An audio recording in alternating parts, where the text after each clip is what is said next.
स्वास्थ्य ही सबसे बड़ी पूंजी है। आज की कहानी। स्वास्थ्य ही सबसे बड़ी पूंजी है। एक बार की बात है, एक गांव में एक धनी व्यक्ति रहता था। उसके पास पैसे की कोई कमी नहीं थी, लेकिन वह बहुत ज़्यादा आलसी था। अपने सारे काम नौकरों से ही कराता था और खुद सारे दिन सोता रहता या अय्याशी करता था। वह धीरे धीरे बिल्कुल निकम्मा हो गया था। उसे ऐसा लगता जैसे मैं सबका स्वामी हूँ, क्योंकि मेरे पास बहुत धन है, मैं तो कुछ भी खरीद सकता हूँ। यही सोचकर वह दिन रात सोता रहता था। लेकिन कहा जाता है कि बुरी सोच का बुरा नतीजा होता है। बस यही उस व्यक्ति के साथ हुआ।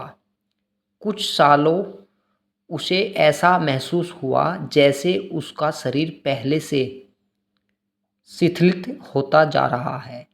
उसे हाथ पैर हिलाने में भी तकलीफ होने लगी। यह देखकर वह व्यक्ति बहुत परेशान हुआ। उसके पास बहुत पैसा था। उसने शहर से बड़े बड़े डॉक्टर को बुलवाया और खूब पैसा खर्च किया, लेकिन उसका शरीर ठीक नहीं हो पाया। वह बहुत दुखी रहने लगा। एक बार उस गांव से एक साधु गुजर रहे थे। उन्होंने उस व्यक्ति की बीमारी के बारे में सुना, सो उन्होंने सेठ के नौकर से कहा कि वह उसकी बीमारी का इलाज कर सकते हैं। यह सुनकर नौकर सेठ के पास गया और साधु के बारे में सब कुछ बताया।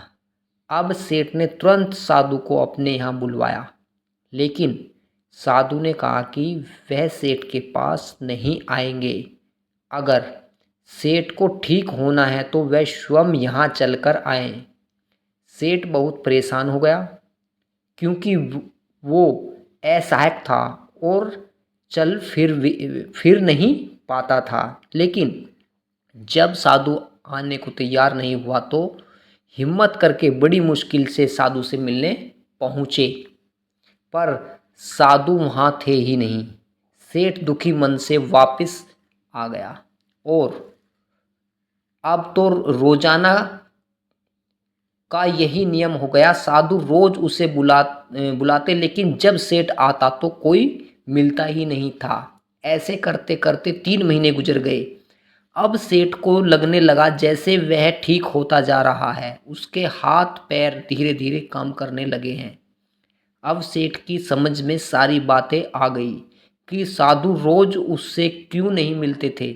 लगातार 3 महीने चलने से उसका शरीर काफ़ी ठीक हो गया था।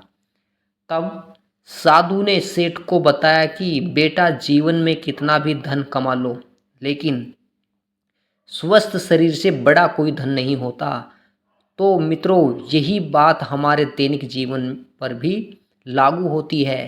पैसा कितना भी कमा लो, लेकिन स्वास्थ्य शरीर से बढ़कर कोई पूंजी नहीं होती है। तो दोस्तों, आज की कहानी को हम यहीं समाप्त करते हैं। अगली वीडियो में फिर मिलेंगे।